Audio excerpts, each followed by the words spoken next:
Delhi liquor scam కేసులో CM Arvind Kejriwal ని ED arrest చేసింది. 2 గంటల ఉత్కంఠ తర్వాత కేజ్రీవాల్ అదుపులోకి తీసుకున్నారు. మరోవైపు ఈడీ వైఖరిని నిరసిస్తూ కేజ్రీవాల్ ఇంటి దగ్గర ఆప్ కార్యకర్తలు ఆందోళన చేశారు. దీంతో సీఎం ఇంటి దగ్గర భారీగా పోలీసులు మోహరించారు.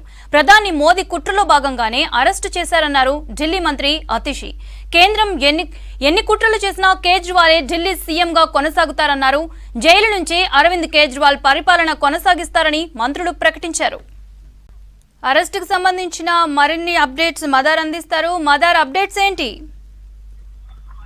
మౌనిక, మరి కాసేపట్లోనే అరవింద్ కేజ్రీవాల్ ఈడీ ప్రధాన కార్యాలయానికి తీసుకురాబోతున్నారు. అరెస్ట్ సంబంధించి పూర్తి స్థాయిలో వాటికి సంబంధించినటువంటి అరెస్ట్ తర్వాత ఉండేటువంటి ప్రొసీజర్స్ అంతా కూడా పూర్తయ్యాయి. ప్రస్తుతం ఆయన నివాసం నుంచి కూడా అరవింద్ కేజ్రీవాల్ ని తీసుకొస్తున్నట్టుగా సమాచారం అంతా ఉంది. ఏ క్షణానైనా అరవింద్ కేజ్రీవాల్ ఈడీ ప్రధాన కార్యాలయానికి చేరుకునేటువంటి అవకాశం ఉంది. ఇప్పటికే పోలీస్ బందోబస్తును కూడా టైటన్ చేశారు. ఢిల్లీకి సంబంధించిన డీసీపీ స్థాయి అధికారి ఇక్కడ సంబంధించిన భద్రతకు సంబంధించిన ఏర్పాట్లు కావచ్చు, మిగతా బ్యారిగేట్లు కావచ్చు, ఇవన్నిటికి సంబంధించిన ఏర్పాట్లను అనేది కూడా ఆయన పరిశీలించారు. బ్యారిగేట్లు ముఖ్యంగా ఈడీ ప్రధాన కార్యాలయానికి వచ్చేటువంటి అన్ని వేట్లు కూడా బ్యారిగేట్లను ఏర్పాటు చేశారు. అలాగే ఈడీ ప్రధాన కార్యాలయం దగ్గర 144 సెక్షన్ అనేది కూడా విధించారు. అయితే సుప్రీంకోర్టులో అర్జెంట్ హియరింగ్ కి మెన్షన్ అప్పీల్ కి వెళ్ళినప్పటికీ అర్జెంట్ హియరింగ్ కి అనుమతి అనేది కూడా రాలేదు. రేపు ఉదయం ఈడీకి సంబంధించి అరవింద్ కేజ్రీవాల్ దాఖలు చేసినటువంటి పిటిషన్ పైన రేపు దీనిపైన విచారణ అనేది కూడా జరగబోతా ఉంది. అందుకు సంబంధించిన ఏర్పాట్లు అందుకు సంబంధించి కూడా ఇప్పటికే రిజిస్ట్రీ కూడా అయినటువంటి పరిస్థితులు.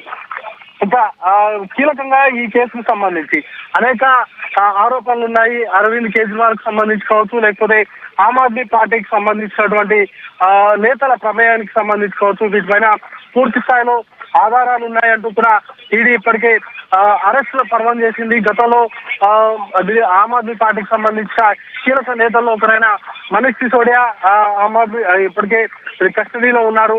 వాటికి సంబంధించి ఆయనను అదుపులోకి తీసుకున్నారు. వాటికి సంబంధించినటువంటి విచారణ అనేది కూడా ఇప్పటికే జరుగుతూ ఉన్నటువంటి సిచ్యువేషన్ ఉంది.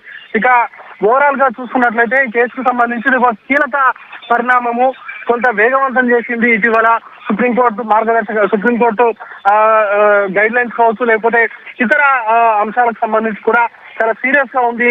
ఈ కేసుకు సంబంధించి త్వరితగతిన విచారణ అనేది కూడా పూర్తి చేయాలనేటువంటి దాంతో ఈడీ వేగంగా అడుగులు వేసింది. దానిలో భాగంగానే ఈ కేసుకు సంబంధించి ఎందుకంటే ఇప్పటికే కవితను అరెస్ట్ చేశారు. బీఆర్ఎస్ ఎమ్మెల్సీ కవిత ఈడీ అదుపులో ఉన్నారు. పూర్తి స్థాయిలో విచారణ అనేది కూడా వేగంగా జరుగుతూ ఉంది. వాటికి సంబంధించినటువంటి ఏర్పాట్లు అనేది కూడా జరిగింది. కాబట్టి ఈ కేసుకు సంబంధించి ఈ అరవింద్ కేజ్రీవాల్ విచారణతోటే పూర్తి స్థాయిలో కంక్లూడ్ వస్తుంది. దీనికి సంబంధించి ఒక క్లారిటీ వస్తుందంటూ కూడా ఈడీ వర్గాలు భావిస్తా ఉన్నాయి. దానిలో భాగంగానే పలుమార్లు ఆయనకు ఇప్పటికే ఒక 9 సార్లు ఆయనకు నోటీసులు ఇచ్చారు. ఈడీ విచారణకు రావాల్సిందిగా ఆయనను ఆదేశించి సమన్వయంలో పేర్కొన్నప్పటికీ కూడా ఆయన ఈడీ విచారణకు రాలేదు. రాజకీయంగా పలు ప్రోగ్రామ్ లో ఉన్నానంటూ, లేకపోతే బిజీగా ఉన్నానంటూ, తర్వాత అసలు తనకు సమన్లు ఇవ్వడమే రాజ్యాంగ వ్యతిరేకం అంటూ కూడా ఆయన వాటికి సంబంధించినటువంటి విచారణకు రాలేదు.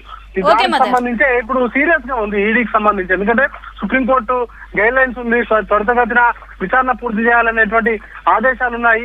మరోవైపు ఈ కేసులో కీలకమైనటువంటి వ్యక్తులందరూ కూడా ఈడీ అదుపులోనో లేకపోతే సిబిఐ కస్టడీలోనో ఉన్నటువంటి వారు ఇచ్చినటువంటి సమాచారం కావచ్చు, లేకపోతే అప్రూవర్స్ గా మారినటువంటి వారు ఇచ్చినటువంటి సమాచారం మేరకు వీరందరినీ కూడా అదుపులోకి తీసుకున్నారు.